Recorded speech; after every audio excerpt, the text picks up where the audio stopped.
Hello, buddy. Welcome back. I'm the Strategy Professor, and today we're going to be looking at the top 5 champions for each role for patch 8.8. If you want to access this Google Doc, you can find it in the description, and I'll also have timestamps so you can jump around your favorite parts. So let's go ahead and get in here. So top lane, we'll start off with Camille is going to be still the best top laner right now. She just provides excellent split push pressure. Pretty good laning presence with her early use of Comet. Wikia here. And the thing that distinguishes her from a lot of other fighters is her mobility. So she's so good at rotating around the map with her E, which is typically what people max first. So that keeps you safe from ganks. So you can apply a lot of pressure and still escape if you get ganked. It allows excellent gank assist. You can jump right into the fray when your jungler arrives, so you don't have to give away the gank before it's time. And similarly, her ultimate locks people down so that it's almost a guaranteed kill if the jungler ever comes up there. So that just makes it really easy to gank for her and convert those ganks into kills. So, she's a really, really strong champion. Synergizes excellent with runes, excellent scaling. It's very hard to duel her into the late game. She shreds through tanks with her Q because it's got a lot of true damage built into the kit. So there's just not really that much wrong with her. You know, she has sustain in lane. She's very safe. She has pretty good harassment patterns, excellent scaling, excellent splitting, excellent mobility. Pretty good objective control because she has auto attack resets on her Q, so she takes towers really quickly once she gets a Sheen as part of her Trinity Force. So there's just the only knock you could maybe make on Camille is she doesn't have that much team fight presence, but she can very easily get to that the back line and lock down and murder their AD carry and then usually walk out. Like, she gets pretty tanky after her first couple of items. Usually she'll get a Ravenous Hydra, and I think she goes Ravenous. She'll go like Ravenous Hydra and then or Trinity Force, then Ravenous, and then tank items typically. So yeah, as you can see, among top level players, she got a 5% pick rate, which is really high on pro builds, and a 58% overall win rate, which is pretty crazy. So yeah, Ravenous Hydra, Trinity Force, then after that, usually you'll start getting some tank items. Sterix is popular. You could get a GA, but she's very adaptable. You know, you can get any kind of tank stuff that you need. As long as you have your Trinity and a Hydra, you're good to go. So yeah, super strong. That's the same. Almost every credible tier list will put her up there. I brought in the Mobalytics tier list just for kind of a comparison of mine, just as a talking point. There are lots of other tier lists out there that are pretty good too. But I'm just using Mobalytics because they released theirs really early in the cycle a lot of times, and so they just released this today. So I'm just kind of comparing it to theirs a little bit, and so you can just kind of get another perspective here. And they have a pretty cool service. I've tried it out. It's all right.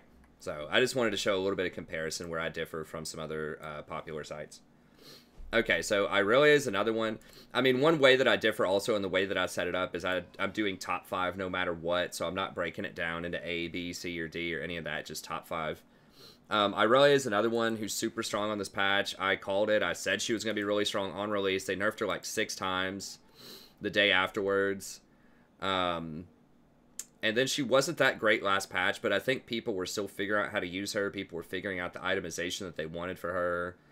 How to trade with her in lane, how to, you know, maximize all of her tricks that she can do. I'm blanking out on the alphabet. Oh, it's just, they keep changing the splash art. Like, I get used to seeing a certain kind of splash art for years, and then they switch it up on you. So she is kind of hard to use with her new kit, and there are a lot of different aspects to her ability. But her Defiant Dance just makes it almost impossible to do any kind of burst damage to her, so she's very good against assassins for that reason. As you can just block 45% of their all-in damage if Fizz hits him with a fish or Zed tries to ult her or whatever. So she's innately like super tanky, especially against highly telegraphed burst damage. The Flawless Duet is quite a bit of skill expression. You have to set that up and try to, you know, it's a really weird skill shot to try to hit somebody for that stun. But as people play Irelia more, they're getting used to that, and it does quite a bit of damage. And then also is a pretty reliable stun once you get used to it. So really good mitigation off of her Defiant Dance, which also reflects some pretty decent damage. Decent stun there. And then her Blade Surge is pretty good wave clear, and the fact that you can mark people and then Blade Surge onto them instead of just having to kill somebody. How do you get these marks on people? I'm trying to remember. Okay, hit by the Flawless Duet and Vanguard's Edge are marked for 6 seconds.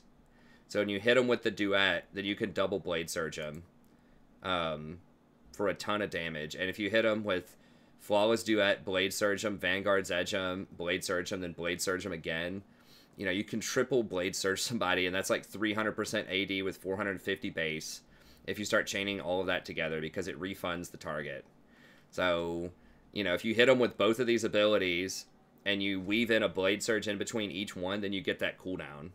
So once again, you know, you want to Flawless Duet them, Blade Surge to them, Vanguard's Edge them, you know, or probably auto attack, Vanguard's Edge them, Blade Surge them, you know, and just weave in that Blade Surge between each of your abilities. Flawless, Blade Surge, Vanguard, Blade Surge, then you have one more Blade Surge after that. And then if you kill somebody, you get another Blade Surge into the fight. So the fact that you can just keep chaining all of that together and healing yourself for, you know, up to 60% of your AD, and then dealing, you know, just a casual 300% of your AD with 450 base off of that is pretty insane. And then every time you auto-attack somebody, I don't think Blade Surge is a reset, but every time you hit somebody with any of this stuff, you start applying Ionian Fervor, and then her basic attacks start doing a whole bunch of extra AD as bonus magic damage.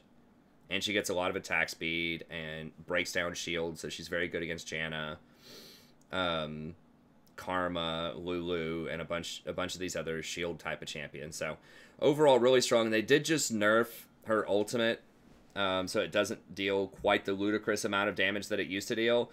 But let's be real, this is still 500 base damage at 16, and even at level 6, it's still 200 base damage that ends up disarming people for an additional 1.5 seconds and slows by 60%. And the fact that it can hit multiple targets, it's still really good. And the fact that it applies an additional Blade Surge. So yeah, you know, she's like a lot of Bruiser's top. She's extremely powerful. She has good mixed damage. She has good damage mitigation, good damage off of Blade Surge, pretty good wave clear. If you spam Blade Surge, it's only 20 mana, so you can clear up waves pretty quickly if you use the Blade Surge to last hit.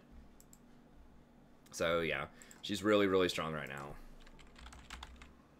I don't think that she's better than Camille right now, but I do think that she's pretty good. And I think that people are still learning her, learning how to weave that in there. And of course, Conqueror is just amazing on her. Because remember, Conqueror applies to the magic damage that she does too. So it applies not just to your autos, but also to the Blade Surge damage, to her passive, to her ultimate, all of that stuff. So she's really strong. So like a lot of the fighters top lane, once she gets her Trinity, Sterex, and then starts building tank, she gets very, very hard to deal with as the game goes on. So I think that she's definitely skyrocketed up. I didn't have her in the top 5 last time, so I thought people would spend most of the patch learning her, and I think that's true. But now she's ready for prime time. Now, I have Nasus a lot higher than most other people do. If you've watched any of my tier lists, you're just going to know why I have this guy up here. If you've ever played against him, especially at Gold and lower, and even at Platinum, remember my top 5 is primarily designed for Platinum and lower. So it's not pro play. It's not like top-end challenger play that you might see, you know, on really top-end Twitch streams like Pansar Dragon or I'm a Cutie Pie or stuff like that. It's a completely different kind of meta. But just for the other 97% of people that play the game, you know, not for the top 3%, Nasus is going to be really strong. And the reason is he's just very difficult to deal with. Like, you have to have a very coordinated strategy to shut him down. If you don't shut him down, you know, he can almost literally 1v5 if he gets far enough ahead later in the game. He requires a lot of sources. You have to have very specific matchups into him that can pressure him out early. And you typically will need jungle pressure as well to really hold him down. And regardless of how far behind he falls, if the game drags on long enough and he gets enough stacks, he's just innately going to do a ton of damage, even if he doesn't have a lot of items. So, you know, his Q, everyone knows about stacking up his Q, does a ton of damage. He gets a lot of lifesteal, so he gets a lot of free sustain in lane. His Wither is absolutely brutal, especially against attack speed based AD carries. So it's excellent against things like Kaisa. It's excellent against things like well, it doesn't work on Master Yi when he's has his ultimate on. But anything that's going to be auto attacking a lot, He's going to be really good against that with Wither. And a lot of people aren't going to buy Quicksilver Sash. Some people don't even know that you can use Quicksilver Sash to remove Wither at gold and lower. So, yeah, the support can McHale's and take it off. And, yeah, the AD carry can use Quicksilver Sash to take it off. But realistically, they're not going to do that most of the time. And when you get 40% CDR, you know, the Wither lasts for 5 seconds. And whatever, you know, 60% of 11 is, it's going to be up. Mostly, like, you're going to have 6-second cooldown on this. It's going to be on them for 5 seconds. You wait an additional second, then you wither them again. So they're basically going to be permanently withered. It's excellent for gank assist. You're not going to run away, because once he casts that wither on you, even if you flash or try to dash away, you're still going to be slowed by an obscene amount. 95%. 95% for 5 seconds. So, yeah, I mean... It's just ludicrous. Now, it starts at 35 and then goes up eventually to 95, but either way, like, you're not going anywhere when he casts this on you, and you're not fighting him, because your attack speed is going to be, you know, cut in half, and he's going to be walloping you with this auto attack resetting, you know, 800 damage per Q. Once he gets Trinity Force and starts, you know, gets a few stacks on this, it's ridiculous. I mean, at level 9, this is 110 plus the stacks. It's not uncommon for him in the mid-game to have, like, 300 stacks easily. Easily. If he's been farming at all. So that's 410 damage. And don't forget that he also has just normal attack damage on top of that. So that's easily going to be, like, 500 damage if he has 100 base AD, which it's probably going to be higher than that. It's 500 damage. And then you're going to get Trinity, which is going to do an additional, you know, 200% of your base. So that's going to be an extra 200 damage. So now we're talking about like 700 damage per Q in the mid game off of one item. And when he pops his ult, that Q's on a 1 second cooldown, effectively. You know, because once this is maxed out, it's 4 seconds. You get to 40% CDR pretty quickly. It goes down to, you know, somewhere around 3 seconds. And then this cuts it in half again. So it's like 1.5, 2 seconds on that Q. And this also gives him a ton of extra health, a ton of extra resistances, a lot of armor. You know, up to 155 armor at level 16 for 15 seconds. What? And then it drains 5% of the target's maximum health per second AoE around him. Gives him 600 health. This is ridiculous. Are you kidding me? It's only on a 120-second cooldown, and it lowers the cooldown on his Q by 50%. I mean, this champion is just absolutely insane. Like, if you don't have a team that camps him and that just saves all of their crowd control and just focus fires him out in fights, he will take over the game. So that's why I have him up there. And just his base stats are ludicrous even. I mean, he gets up to 126 attack damage, 2,000 health, 350 base movement speed, you know, 94 armor. This guy's just disgusting. So, that's why I have him up here. He's probably not even on a lot of, you know, these tier lists. Yeah, they don't even put him up here. Like, how on earth you're not putting Nasus over someone like Quinn top lane is beyond me. I have no idea what some of these people are smoking on these tier lists. It's very widely well known that Nasus is ridiculous in solo queue. So, even at Platinum, he's still ridiculous. He is very, very scary. And certainly at Gold and lower, he's very scary. Okay, I've got Yasuo up here as well. Yasuo, they have him on the radar also. He got a lot better with Conquer because he does so much ability power damage, and Conquer just really like cranks him to another level. Now, he does start to fall off once you get to a lot higher elo because people will shut him down, kind of like Nasus. They will come, they will camp him, and they will save their crowd control for him, and they'll work around his wind wall. But in solo queue, realistically, he's one of the biggest stomp champions if you're good with him. Most people who play Yasuo are one-tricks on Yasuo. Now, I know he has a reputation. You know, people who play Yasuo live very dangerously. They often will have a bad attitude because, you know, he's just the type of champion that attracts personalities that want to try to go for pentakills instead of win the game.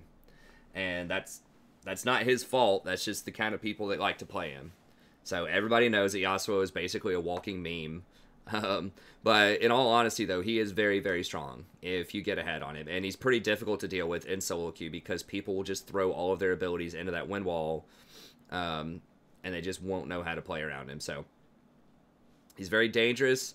You know, he's very unstable. He's very easy to gank and shut down. If he falls behind, he's virtually worthless. So that's why he's not. That's why someone like Camille is going to be better. But if he's a smart Yasuo, if he has measured aggression, this rune Conquer, he's one of the biggest beneficiaries in the game of Conquer, and he can duel a lot of people when he gets ahead. So that's why I've got him up there. He's very, very strong, and because he has such low cooldowns on all of his abilities, then he's not cooldown reliant really. So even if you take one person out, you know, you ultimate, you knock somebody up, you take them out, you're not worthless. You still have a ton of damage that you can apply to everybody else in the fight. Whereas some champions, like a Zed, oftentimes requires his cooldown. Fizz requires his ultimate cooldown. Yasuo doesn't really do that. Now, Fizz and Zed are played mid lane instead of top typically, but you see what I'm saying? He has a lot of sustained damage, and because he doesn't have resources like mana, he doesn't care much about cooldowns because everything's up in like 1 second. That makes him really strong. So I'm really surprised more people don't go like Trinity Force on him. I don't really know like the builds on him that much. I mean, I guess the lifesteal is really strong. Obviously, you would want something like an Infinity Edge and a Phantom Dancer because that puts you at the crit cap. Yeah, it seems like Trinity would be something really good on him. Maybe people just can't build it into his kit, and he really needs that lifesteal. I don't know. But either way, he's very, very strong. So I've got him up there. And then Fiora is kind of the last one up here. She is good. She doesn't win quite as much. I have seen some Fioras in my games, and they can be good, but I'm not really sure why. Like, a lot of Fiora comes down to how well can you riposte their crowd control, and that's just a lot harder to use than Windwall, because Windwall sticks around after you use it, and you can play around the Windwall. That riposte, you have to riposte the ability. You have to be quick. You have to have a lot of reaction. And if you don't do it precisely at the right time, then she can get murdered. But she does a lot of damage. She does a lot of true damage. She's pretty good with Conquer, although a lot of people seem to be using Grasp with her. Conquer is still very popular, and so she's definitely a beneficiary, and she can duel a lot of people as well. She's just not quite as safe as someone like Camille.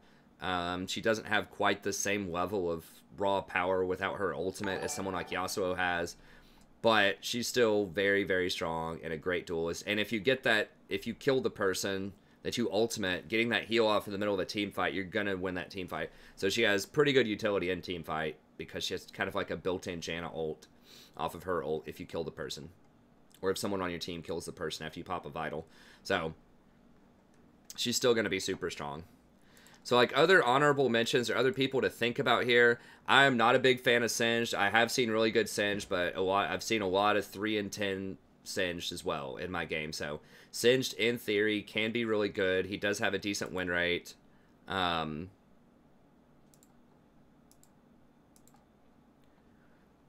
I mean, he has one of the highest win rates in the top lane right now. Probably the highest win rate of major champions who are picked, you know, more than 5%. So the percentages are on his side. I just, anecdotally, I just don't see that champion doing well, and I see there's just a lot of problems with him. But, you know, the change to the AP items and the fact that people don't get Locket anymore, although Locket didn't matter so much for him because he does his damage very slowly over time, is more of a splitter. So if you're really good on Singed, you can make him work. It's just for the majority of people, I feel like there are champions that are just going to be a lot stronger than Singed is top lane. I'm definitely not a believer in Sion right now top lane, especially after all of the nerfs. I think any of these champions here are going to completely butcher him in the top lane. Yes, he does have some early game bully power. Yes, he can push well early. But once these champions get their, you know, their Trinity Force, almost all of these use Trinity Force except for Yasuo. Once they get their first couple of items, it's just lights out. Tanks just cannot compete anymore, especially with Conquer. And almost all of these use Conquer, with the exception of Nasus. And Nasus is just going to sit there and farm with him and just laugh at him later in the game. So I'm not a big believer in Sion at all. It looks like they aren't either, even though statistically, like, they have him over here.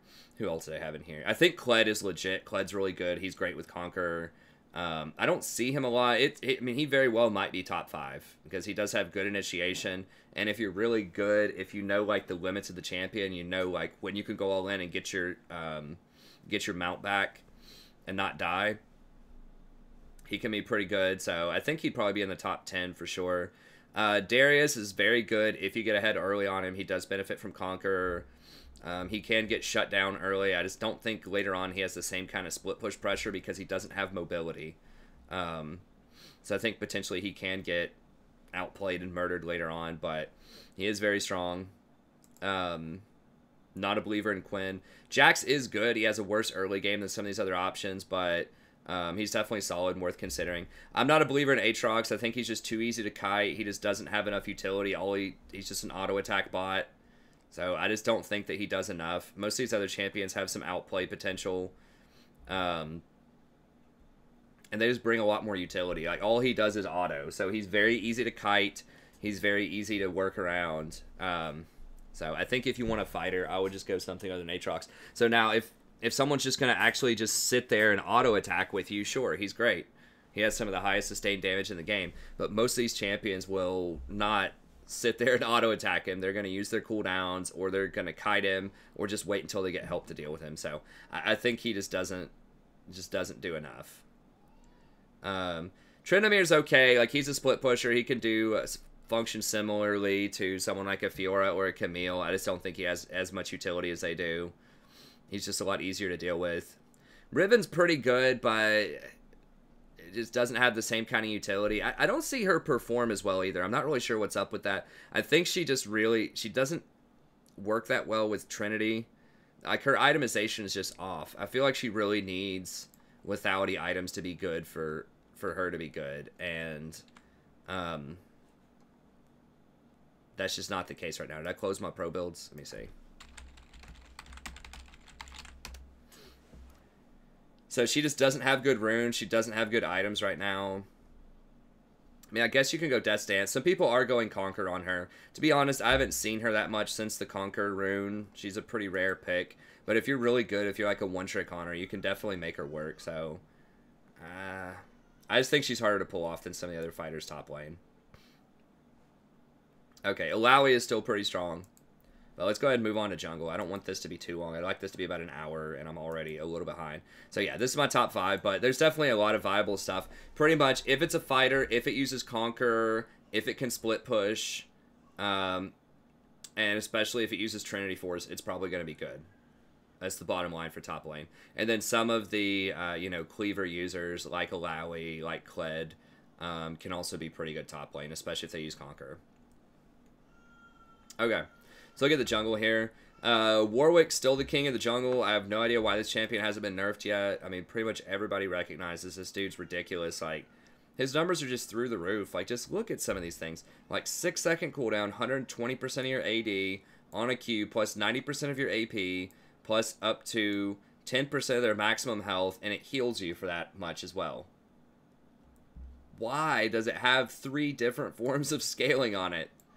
And it heals for an insane amount on a low cooldown, and it allows you to bypass mechanics. So if somebody tries to, if you're a good Warwick and someone tries to CC you, you can chomp them and then swing around to their backside, and you'll, break stuns, break silences, like, not silences, but you'll break stuns, roots, just everything.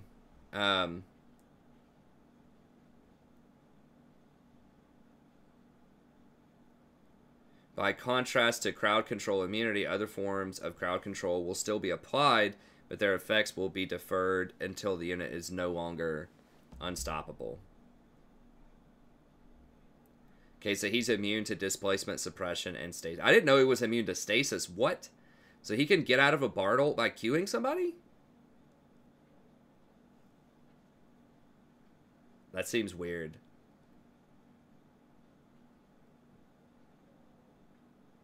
Anyways, he's really, really annoying to deal with, because it's like, especially if somebody's about to flash and you latch onto them, then you follow them through the flash, or you follow them through the lantern. Like, it's just a very, very annoying mechanic that's really strong. Then, of course, he's really fast. He can run people down. He just feels like he's virtually unkillable. Kind of like Irelia, he can activate this for the damage reduction. So if he's going to get hit with like a Fizz Fish or a Zed ult, or just any like highly predictable burst of damage, he can do that to get out of it. He can also do this and just kind of walk in the middle of a team fight and be very disruptive, and block a lot of damage. And of course his ult's on a really low cooldown, does an insane amount of damage, and also applies on-hit effects. So if he gets like Tiamat, then it applies every single time he auto-attacks somebody, those 5 times, or whatever the number is. I think it was 5 times. It might just be 3 times that he hits somebody. Once every 0.5. Okay, so he hits them 3 times. It used to be 5. But that's still 3 Tiamat hits. And eventually, if he gets Titanic Hydra, it's 3 Titanic Hydra hits. So it's just, and 167% of his bonus AD. So it's just a disgusting amount of damage on his ult. It also heals him for like a zillion. Because it heals him for the amount dealt, right? Heals for the amount dealt. So, you know, when he does like 1,000 damage, he also heals for 1,000. He's just ludicrously powerful. He does the jungle really quickly. He's very healthy. He can steal dragons quickly. He can take towers quickly, do Baron quickly, run down, and just murder people all over the map. He can 1v1 almost anybody. He's very dangerous in team fights. He takes forever to kill. He dishes out respectable damage. He's just overpowered. So yeah, Warwick is extremely powerful right now. Kha'Zix is another one who's super strong. Someone asked me in a comment the other day, like, well, why do I ban Kha'Zix all the time? The reason I ban Kha'Zix is because his invisibility is extremely frustrating to try to deal with, and a good Kha'Zix player is very difficult to stop. So the issue here is when he upgrades his Void Assault, which this is almost always what he upgrades first at level 6, then he becomes invisible.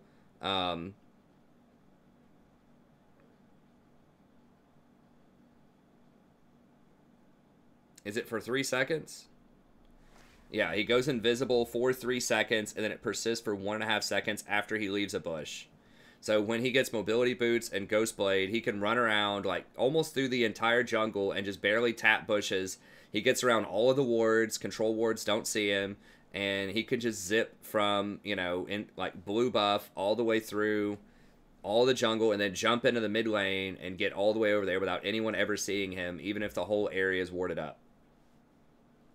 Very difficult to deal with. And then after he jumps in off of that and pretty much one-shot somebody, then he can like use his ult and then turn invisible and run back out. If he upgrades his E, then he can jump back out, which I think E is like the 3rd thing you upgrade now. It used to be one of the first things, but I'm pretty sure that's one of the last things you upgrade now. You definitely want to upgrade your Q pretty early on. I'm pretty sure, because that deals a lot of extra damage. But yeah, he just has extremely high damage. He wave clears very well. It's just an insane amount of damage, and he's invisible most of the time. So that's why I banned Kha'Zix, because he's just very difficult to keep track of. He snowballs really hard, and he just does. It's just really hard to keep your AD carry alive when he just rolls up invisible and one-shots him on the back line. So he's really, really strong. Similarly, I still have Shaco up there as well for the same reasons, right? He's invisible. He's difficult to keep track of. He's invisible less often than Kha'Zix is, but he's difficult to keep track of, and he can just open up on the back line and pretty much one-shot 80 carries once he gets a couple of items. And he's very oppressive in the early game. He's very difficult to ward for because he has a lot of really weird gank paths where he can like bypass your wards by hopping over walls, and he has some really just tricky clear patterns he can do. Like I've seen a Shaco take blue and red at the same time. He boxed them both up, and then we helped him. We were on top side. We helped him damage the blue, and then the boxes finished it off, and then he started on his red. Then he had blue buff and red buff and ganked top lane. He was level 3, and they were level 1. It doesn't seem right. He can take dragons early. He can take barons. He can take towers really quickly with his clone. So he has a lot going for him. So you're not going to see him in professional play or anything, probably, but in solo queue, he's just very, very strong, especially once he gets Warrior plus Dustblade. It's just a ton of damage. So 2 invisible assassin champions are really good. Master Yi is another one who doesn't get a lot of respect from people that are like Challenger, but in Platinum and lower, this champion is very, very oppressive. I'm sure we've all run into Master Yi. There is a reason he is the #1 booster champion right now. If you paid somebody to boost your account from silver to diamond or silver to platinum or whatever, they would play Master Yi. There's a really high probability they would play Master Yi because he snowballs harder than almost any champion in the game. He's good at dueling. He's pretty good at team fights in terms of cleanup, excellent split pushing, excellent objective control.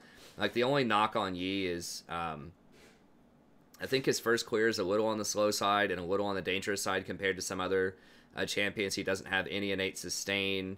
When his alpha strike is not a very high level, it takes him a little bit to clear camps with multiple, like raptors with multiple camps in him. And his ganks are pretty awful. He doesn't have any crowd control early, so if he doesn't have red buff, it's very difficult for him to gank unless the person he's ganking for has a lot of crowd control. But he is off to the races. Once he gets a couple of items, he scales so hard. He is like one of the quintessential pentakill champions. He does a zillion damage, and he's really hard to deal with because he's immune to slows. So you have to have hard crowd control. You have to have like a Fiddlestick Fear or like a Lulu Polymorph, something like that. And he can always Quicksilver Sash that and get out of it. So slows and cripples do not work on him. So that's makes it difficult for someone like Janna to contain him. All she can really do is like ult. And then if he still has his Alpha Strike, then he can just Alpha Strike back in. So yeah, he's very, very strong, very oppressive, very good with Conqueror. And he already has quite a bit of true damage in his kit as well. So yeah, at the Challenger level, not going to be that high. Only 46%, but to be fair, virtually nobody plays him except for Wings of Death, I guess. So he's not played a lot at the highest level, but you know, once you get Gensu plus Blade of the Ruined King, it's off to the races. So yeah, he does kind of suck early game, and if your team is just completely getting rolled over, then he's not that great, but especially at Platinum and lower, he is going to be a menace later on in the game, so he's very strong. Now, someone else who is another very good assassin is Evelynn. You see in a common theme here, I think. Kha'Zix, Shaco, Evelynn. Invisible things are very good in solo queue. So, you know, once she hits 6, she can really exploit the fact that a lot of people don't get control wards, and the fact that, you know, she's a jungler, she can go by and just clear those control wards and run away. So she's just a real menace. You're never quite sure where she is. If anyone ever tries to split a side lane, she can usually go over and kill them. Great at picking off 80 carries or squishy supports or squishy mid laners, which there aren't a lot of tanks left, right? Because they've nerfed the tank so much. Then you've got all of these really juicy enchanters and juicy, you know, fighter top laners that you can just go in and blow up. So she's very strong right now. The nerf to Locket helps her out a lot, and then also the buffs to the AP items, especially Leandri's, very good on her. So she's not like super oppressive right now, but she's pretty dang good, especially if you want an AP option in the jungle, which she's really one of the only viable, like, good AP options in the jungle if you want serious damage. You can still go something like Zac and Sejuani, and they're all right. They're still like competitive in the jungle, but they aren't going to give you quite the same amount of killing power as Evelynn. So, you know, if you got your Camille top lane and you got your, you know, your Zed mid lane, and, you know, of course your 80 carry is going to be 80 damage, then she's a pretty good option to give you some AP balancing in there. So I think that's really nice to have from the jungle role, at least to have that in your back pocket. So yeah, those are my picks in there. Yeah, I don't agree with Nunu at all. I think Nunu's just a piece of garbage. I don't know. Like, he's okay. I've seen some good Nunus out there, but the problem is he just relies very heavily on macro. Like, if you're not stealing every single dragon on cooldown, taking all of their blue buffs, scuttle, just if you aren't taking everything in the enemy jungle, then he's not worth it, basically. And whenever I get a Nunu on my team, he usually just walks around and farms our jungle, which there's no point in playing Nunu if you're not going to be counter jungling. Because he walks up and throws a snowball at somebody, and that's it. Like, that's the extent of his interaction with people most of the time. You know, he can blood boil the 80 carry if they're ahead, throws a snowball at somebody. That's basically it. One of his abilities literally doesn't even do anything in the fight. Like, his Q doesn't even do anything unless there's like a Tibbers or a Daisy or something like that in a fight. Unless there's a key minion in the fight, a key summon, then he's not going to do anything. So yeah, I'm not a big believer in Nunu at all. I know statistically he does win a lot, but I just feel like there are better options out there. If I was playing jungle, I would probably play Nunu, but that's because I'm awful at the jungle, and I would try to win just off of macro. But anyways, I don't think Nunu's that great right now, especially because they've nerfed a lot of the like support tank items. So they've nerfed Knight's Vow, they've nerfed Locket, and that's typically what he would get, is a lot of like tanky support-ish items, and they've nerfed all of those. So I don't know. I'm not a believer in that. Udyr, I'm not sure about. I do see him sometimes. He's very easy to kite and kill later on in the game. Like, he's he's a pretty good split push threat, but you don't really want a split push threat as jungle because you have to be near Baron a lot of times. So, like someone like Master Yi can be a split push pressure, but he doesn't have to be. He can also be a pretty good team fighter. So, I mean, Warwick is exclusively split pushing. Like, he's pretty awful in team fights. Now, he is a better version of Nunu, I think, in that he can take objectives really quickly. But I think that Warwick's just a better version of Udyr. So, I don't know. Udyr can be okay, but he's not invisible, and he just doesn't have the same kind of, like, raw power and utility and contributions that someone like Warwick does. So, Warwick or these other top 5 that I have. Nidalee, definitely not a believer in that. She's too difficult to play for most people. For challengers, yeah, sure, she's great, but for most other people, it's not going to work out. And I don't like these squishy 80 carry, like, range type of junglers either, because I think they're just going to get torn up by these junglers, these assassin junglers. Maybe not Yi early on, although I bet he'll tear him up later. But like Kha'Zix, Shaco, and Evelynn are just going to blow these champions out of the water. They're just going to sit on them in their jungle and just feast on them. So yeah, these guys are very vulnerable early on. Nidalee's pretty good early on, but I still would say that like a Shaco or a Kha'Zix, if they get the jump on her, are going to have an advantage. Rengar, I'm not sure about Rengar. He seems like he should be good. He's been buffed a lot. I just feel like there are other assassins that are a bit better. But if you're really good on Rengar, you can definitely make him work. I think the lethality nerfs hurt him a lot. But he can be good. Skarner's kind of fallen off. I do have Evelynn and Yi on my list too. Skarner's kind of fallen off, but he's okay. They just nerfed a lot of stuff around him, but the lower the elo, the better. If people don't buy Quicksilver Sash, then he's really, really good. But if everyone starts buying a Quicksilver Sash, then, by the mid to late game, he falls off quite a bit. And he does have a hard time against enchanters that can peel him off. So he's all right. Not a big believer in Nocturne. He is an assassin. I just like the other assassins better. I feel like they come online a lot faster. Evelynn, Shaco, and Kha'Zix have a much better early game. Well, maybe not Evelynn, but I don't know. Nocturne's okay, but it's kind of like a one-way ticket when you go in. These champions can always have one way or another where they can escape after they go in and assassinate somebody, where Nocturne is almost always a one-way trip. So he's okay. I just think there are better choices. Olaf's still all right. Trundle's still all right. Some of the tanks are good. Jax is still really good. He has a slower early game. That's why he was top 5 last time. I don't have him top 5 this time. But if you do manage to make it into the mid to late game, Jax can definitely be a force. But I think we're kind of moving towards a more early game centric meta. And he has tough matchups against some of the enchanters, particularly Janna, later on. So he's all right. I would never, ever put a Mumu anywhere on a tier list. So, but in all honesty, just don't play a Mumu, please. And like Master Yi, also don't play him. If you want early game aggression, just play the Kha'Zix, Shaco, or Evelynn. Okay, let's go to mid lane here. Mid is one of the most diverse roles, and this one's always one of the most difficult to kind of cut down to a top 5. I think that top lane's pretty diverse also. I'd say in order of diversity and like viable picks, it's probably mid, top, support, jungle, and then AD carry. I think AD carry is the least diverse. If you're not picking one of the top 5 AD carries, you're doing it wrong most of the time. I feel like there are just less champions that are AD carries than almost any other role that are viable as AD carries than any other role, and there's almost always a high pecking order. Although realistically, it's one of the most balanced historically roles as well.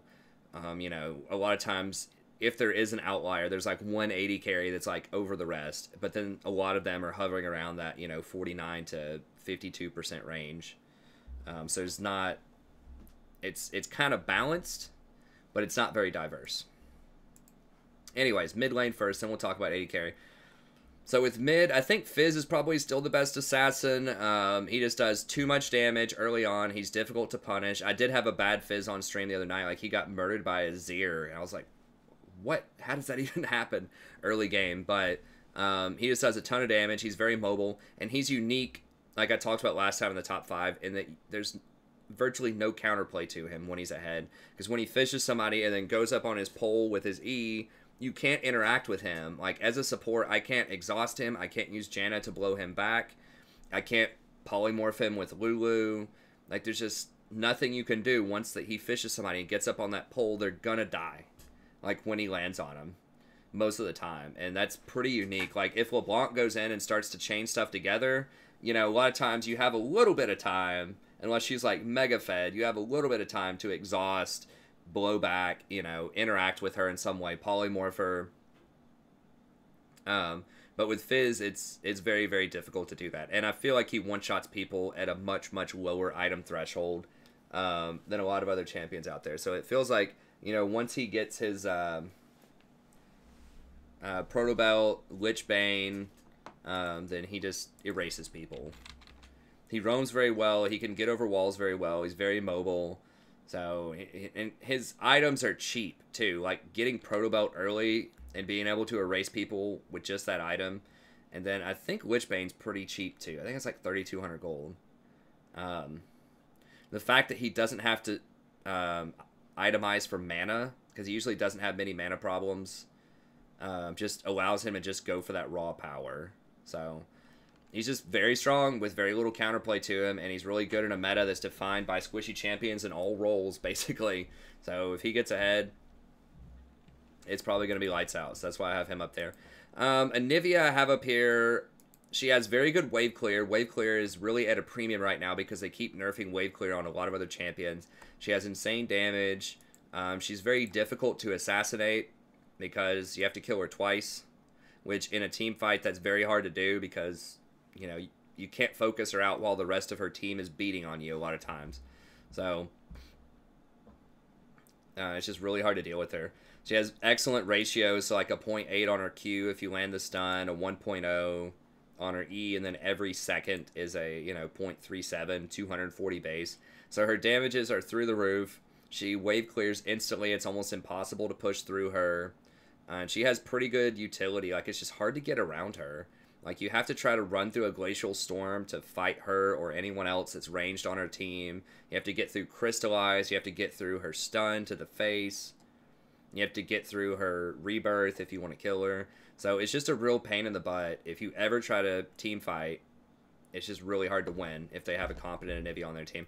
Now, yeah, she can't split push that well, but she's very good if you have a split pusher on your team because they're never going to be able to siege you, and it's very hard to engage onto her. So if you have, so she's really good in conjunction with a lot of these other top picks. So if you have a Camille on your team who's really fed, and they have like a Scion or, you know, a Malphite or a Cho'Gath or one of these other tanks that really wants to try to team fight and crowd control, well, that's not going to happen on Anivia's watch. So when they try to engage onto you 5v4 while your person's split pushing, she has so many tools to shut that down, right? With her wall, she could block Scion engage charges. People who try to run at her with Righteous Glory, she can wall them and then, you know, Glacial Storm and hit them with her Q. So it just makes it very, very difficult to get onto her. And if you're sieging with her, you can use that offensively. You're just not going to be able to defend because she's going to have all of the zone control. So she's one of the best zone control mages that just does an obscene amount of damage, and she's surprisingly very durable to assassins because of Rebirth and also because she itemizes into Seraph's Embrace and Rod of the Ages. So it gives her a ton of extra health and that massive shield. So she's just a nightmare to deal with. Now, she can't roam very well. She can't split push very well. She is susceptible to ganks if it's just her. So she's not perfect, but she's very, very strong, especially in this meta right now. Talia's another one who's super strong. She just got a little bit of a nerf, but, I mean, her numbers are obscene if you've never seen her. If you're boosting, or if you're on a Smurf account as mid lane, you will play Talia. If you're a challenger trying to climb up back to challenger just for funsies, just to see how fast you can do it, you're going to be spamming Talia. She's very, very strong. Just check out Mid Beast, who's a challenger level player. He does a lot of content, and you know, he's always playing like Talia and Twisted Fate, and this is also what like Apto likes to play a lot in solo queues, like Twisted Fate and Talia, these push and roam champions. And they keep nerfing a lot of champions wave clear because they don't want them to push and roam. So they nerfed Ryze, they nerfed Azir, they've nerfed Cassiopeia several times.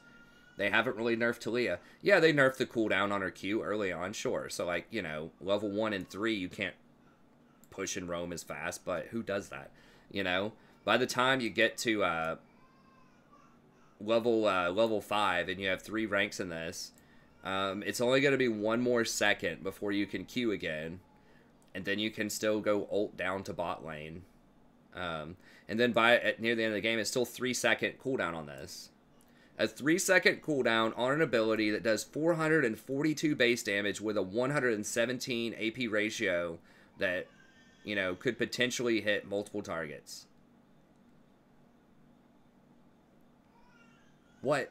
Like, yeah, you know, if you have worked ground, it's not going to do as much. You know, you can block it with minions. And, yeah, there's all these what-ifs, and that's conditional. But, you know, she's very, very good in a lot of situations. We'll put it that way. So, yeah, there is some counterplay to her stuff, but she's still really, really strong. And she just moves around very fast anyways, even if her ult's not up because of this rock surfing. So, yeah, over time, they have nerfed this champion. They nerfed Weaver's Wall.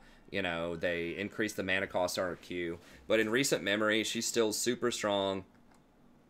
She gets played all the time in top-end play. She can be very good in lower-end play as well. At a 58% win rate among top-level players. She's picked quite a bit. You know, 2% of the time. So 446 games. So, yeah, just really, really strong champion right now. Excellent push and roam, especially as most of the other mid laners get more significant nerfs than her. Echo's another champion that, if you've seen good Echoes, you'll understand why I have him up this high. He's very, very strong. He's very good against Assassins, because unless they absolutely, positively crowd control him and 100-0 him, he can always ult and heal almost everything back. He has pretty good wave clear, does a ton of damage. And he's just a pest. He's very, very difficult to deal with. He's very mobile. And his numbers, like a lot of the other champions on this, are just bonkers if you sit there and look at him. I mean, look at this guy. So his passive has a 0.8 ratio. So if you tag somebody with 3 abilities, he does 0.8. So if you have 300 AP, that's 240 additional damage plus whatever this is. You know, 105 if you're level 11. So, like, you know, 340, 350 damage just off of his passive, which can trigger once every 5 seconds on the same target. You can get it on multiple targets. And he gets a zillion move speed. What is this? You know, he gets an extra level 6, 60 movement speed for 2.5 seconds every time he triggers this. And he can trigger it on multiple people. That's ridiculous. If you look at this, it's a total of 260 base with a 0.9 AP ratio. A 0.9 on a Q. That is disgusting. 150% AP ratio on this shield. So if you have 300 AP, that's 450 shield. That can also stun somebody for almost 2 seconds, 1.75 seconds. And just for fun, his attacks do 3% of the target's missing health. Phase drive, I mean, a little bit of extra damage. Sure. Not a huge deal, but pretty good. And then, of course, you've got his ultimate, which has a 150% AP ratio with really high base damage and also basically heals for your entire, like, health bar.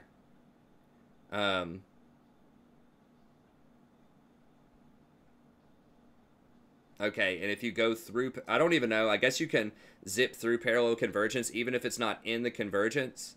You'll get the shield and the stun. So he's just very tricky. He's difficult to play, but he just does an absolute ton of damage, and he's very durable because of his ultimate. So I think that makes him very, very strong. So I don't even think he's on their... Okay, he's on their, like, tier 2. Yeah, really strong. And then Vladimir is the last one, and I wasn't quite sure who to put. Like, these are pretty clear to me. They should be in the top 4. Vlad is a bit different. I kind of thought about Aurelion Sol because he kind of fits the same sort of thing as Vlad. But I see Vlad more often, and I see him as more successful more often. So the thing about Vlad is he's very good against Assassins because he stacks a lot of health and he gets AP out of it.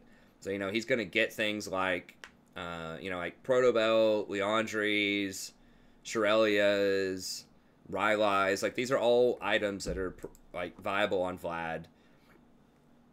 He does quite a lot of damage later on in the game. He has a lot of sustain, and so he's very good against assassins. And he can get Hourglass, which is really good, so that's going to make him good against champions like Zed. So I think that he has pretty favorable matchups against things like Fizz, LeBlanc, Zed, a lot of assassins in the mid lane. So he does pretty respectable sustained damage, but he's also pretty tanky. So Swain had this slot last patch, but I think that the nerfs to Swain have finally added up, but Swain certainly could be in consideration too. But Vlad and Swain are kind of two sides of the same coin, and I just feel like Vlad is just a bit stronger right now. He doesn't have as much CC. I don't know. They're both very good. The thing is, Vlad doesn't have CC, but he has so much sustain.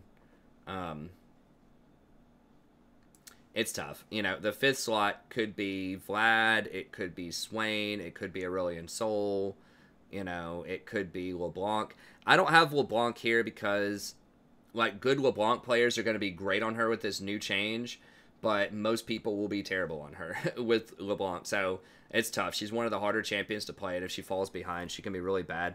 Ahri, I don't think is going to be that great. I don't think she's going to matter. She's okay. She's sort of just average at everything. Veigar can be good in the right circumstances. Zoe can be good sometimes. TF is really good. TF could easily be number 5. So, I mean, there's a lot of viable stuff. Yasuo can be very good in the certain circumstances. I'm not a big fan of Azir, Cassiopeia, or Ryze in solo queue right now, unless you're challenger level player. They just are too difficult for most people to play. You know, and I'm not yet a huge fan of poke champions like Xerath and Lux. I just think there are too many assassins in virtually every role running around, and they really want to deal with immobile tank type of stuff most of their fights. Katarina's another one who in theory can be really good. She's a bit more susceptible to crowd control than someone like Fizz is. But she certainly can be good. So this is my list, but like I said, mid lane is probably the most diverse, and there's a lot of stuff that's viable that's out there. So these are just, and each one of a lot of these are kind of different. Like you've got your assassin with Fizz, I think it's the best one, and then kind of your anti-assassin with Anivia, Echo, and Vlad, and then your push and roam champ with Talia. So there's a lot of great stuff out there, but I feel like these are probably the strongest. Yeah. Okay, let's go on to 80 carry. Now, this is one where I agree quite a bit with this list, and I think most lists are going to agree with this. You know, it's like Kai'Sa, Caitlyn, Xayah, Jhin. Like, these are kind of the top 4 that are getting picked all the time. I did not like Caitlyn for the last couple of patches because people would not play her right. They would not use traps. But I play against good Caitlyns all the time. I think maybe I'm just cursed. I just always get the bad ones on my team. I don't know. But I've seen her. She's so strong. I hate to go against her. She's just a real pain in the butt to deal with, like a decent Caitlyn, because you can't, like, every time you go up and try to trade with her, then she's going to trade back. She's going to hit you with an auto attack minimum, and a good Caitlyn's probably going to hit you with a Q to the face or a net auto Q auto combo to really wear you out. And then just laying down those traps just makes it very difficult to get through to deal with what she's doing. So she's very good at pushing and abusing early on. And I mean, she's one of the best at sort of the push and dominate early. This is becoming a really early game meta, so you know, she fits right in. I do think that Kai'Sa is still the best. Her numbers are just way too high. She does too much damage on her Q. Its interaction with Death's Dance is ludicrous. It basically heals her for like half of her health if she Qs a wave. It's ridiculous. So Kai'Sa is probably the strongest. She doesn't have a good early game. But once she gets that Death's Dance, if she gets ahead at all, it's just lights out. No one else can keep up with her late game. So I think that Caitlyn's very good early, and if you keep snowballing your advantage, if you're a smart Caitlyn, she's very good right up until, you know, once you start to get to your 3rd item, she's going to get outscaled. But she's very, very good at what she does. And the thing is, like, 80 carries right now don't have to be all of the damage. They don't have to be all of the power, because everyone's running heavy damage in every role. You know, all of these top laners are very heavy damage. These junglers are very heavy damage. Mid laners, for the most part, very heavy damage, because people aren't playing tanks everywhere. So that means you don't have to have the highest damage in the game as 80 carry to win anymore. You don't have to play something like Twitch or Jinx or all of these other, like, super carry champions and just wait until you get to 3 to 4 items and just obliterate everybody. That style of play for AD carry right now is just it's too slow, and it's much more important that you just break your lane as fast as possible and just start snowballing so that you can, you know, rotate middle, break that lane, or rotate top and break that lane. I like the middle rotation a lot more. I've talked about that a ton on the channel, but just so you can go somewhere and just accelerate the game and get the towers down so that your assassins can go to work, so that your split pushers can go to work. So I think it's more important just the tempo, just to start taking over the game early, even if you're going to do less damage than other AD carries. Just being able to take those structures down and just get the ball rolling, I think is at a very high premium right now, and she's the best at doing that. Now, Jhin is another champion who's very good at that as well, you know, but he has to have the right kind of play style to do it. I've played with so many Jhins that just sit there and just auto-attack and try to farm, where Jhin really has to posture and get ahead early, and he needs to be starting with something like Doran's Ring and then using his Q to just clear out the minion wave and just push him in a tower, kind of like a pseudo Caitlyn. He doesn't have the traps, but if he lands his W's, then he can definitely murder people. So if you have something like a Nami or a Zyra paired with Jhin, you can completely dominate the early game. So he does a ton of damage, and he actually scales pretty respectably now because, you know, he can go Gensu's as like, you know, maybe like second or third item, and he can start critting people for, you know, like 1,500 damage. So Jhin is actually pretty good. He has good utility. Also, you can use his ult to sort of catch people out, to finish off people. And then, of course, you have his traps for zone control. They're not as good as Caitlyn's traps, but they're all right. Pretty decent zone control, and then his W to chain together CC. So Jhin can be good. He's just a little bit harder to play than some of the other options. Xayah's still super strong. You know, she's one of the safer, like, champions against assassins that also does very heavy damage. So Ezreal's probably going to be the safest because he can go Iceborne Gauntlet, and he, you know, can move around and kite people with his E pretty easily. But Ezreal does virtually no damage. He has a terrible early game. He's going to get pushed in. He has no wave clear. And so, yeah, just like I said, everyone else has heavy damage, so you don't necessarily need that from Ezreal right now in solo queue. But the fact that he doesn't have wave clear and that he's going to get obliterated early game most of the time is definitely a liability. You know, if you get pushed in and lose your tower to a Caitlyn early, that's a very big deal. So I really don't like Ezreal right now after all of the nerfs. But Xayah is just like kind of like a better version of Ezreal, not quite the same, but in the sense that she has that safety, and she can even itemize into Ninja Tab Eye if she wants to. Because a lot of her damage is just burst damage from her feathers. You just get a bunch of feathers on the ground and then just, you know, E and erase people. So really good with that, you know, Infinity Edge into Rapid Fire Cannon into Essence Reaver build that a lot of people go. Is very, very strong. So I think Caitlyn is still sort of an excellent zone of control AD carry, which is really good, especially against a lot of these assassins out there. She's going to fare better than most against assassins. Then finally, Twitch. You just can't have a solo queue top 5 tier list without Twitch. Still super powerful. Has kind of a sketchy early game, but his late game is so powerful that you just have to respect him. You know, if he gets ahead and has that invisibility, or even if he's behind and catches people out with the invisibility after he gets his Hurricane Infinity Edge, he can just completely take over games by himself. It's just absurd that he can show up invisible, kill somebody, and then re-stealth and get away or reinitiate on other people. And the fact he have 850 range and attack multiple targets, and, you know, has this really powerful interaction with his E to burst people. You know, the list just goes on and on. The champion's ridiculous. He's especially good now that Braum is being pushed out of the meta, because Braum was very good against Twitch because his shield blocked all of Twitch's shots. So, how are we looking on time? We're almost at an hour. That's not too bad. So yeah, I think that Twitch is just still going to be super strong right now. How does that compare to them? Similar. I mean, they have Kai'Sa, Xayah, Twitch. That's legit. I would probably put Caitlyn up a bit higher. She's so popular. She doesn't have a huge win rate, but she can just be very oppressive if it's a good Caitlyn. So Caitlyn and Jhin, I would probably put it in there somewhere. Draven is very strong, especially with Conquer right now, which people have been going. I know someone on my Gerardo likes to argue with almost everything I say, but, you know, he was like, you know, that rune on Draven is trash. Well, you need to play against a Draven who goes Conquer. I thought it was trash too. I was like, what? That's so stupid. That dude runs that. It does a lot of damage early on, so not everybody's doing it. But there are quite a few people that do it. Yeah, Han Sama does it a lot here, but there are also other people, you know, like GBM, Armut, Arrow. So yeah, it's not going to have as much utility as running something like Press the Attack later on, but you got to remember, you got to land 3 autos to trigger the Press the Attack. With Conquer, you just hit somebody with that 1 Q in lane. Once you get it charged up, just 1 Q, bam, that's like a third of their health that disappears, and then you just keep chasing them down and killing them with that. So he's very strong. He fits right into the early game power, early game aggression. He doesn't have great wave clear. He is vulnerable to assassins, but if you get ahead, buddy, he can certainly do a ton of damage early on. So I think Draven definitely deserves some respect.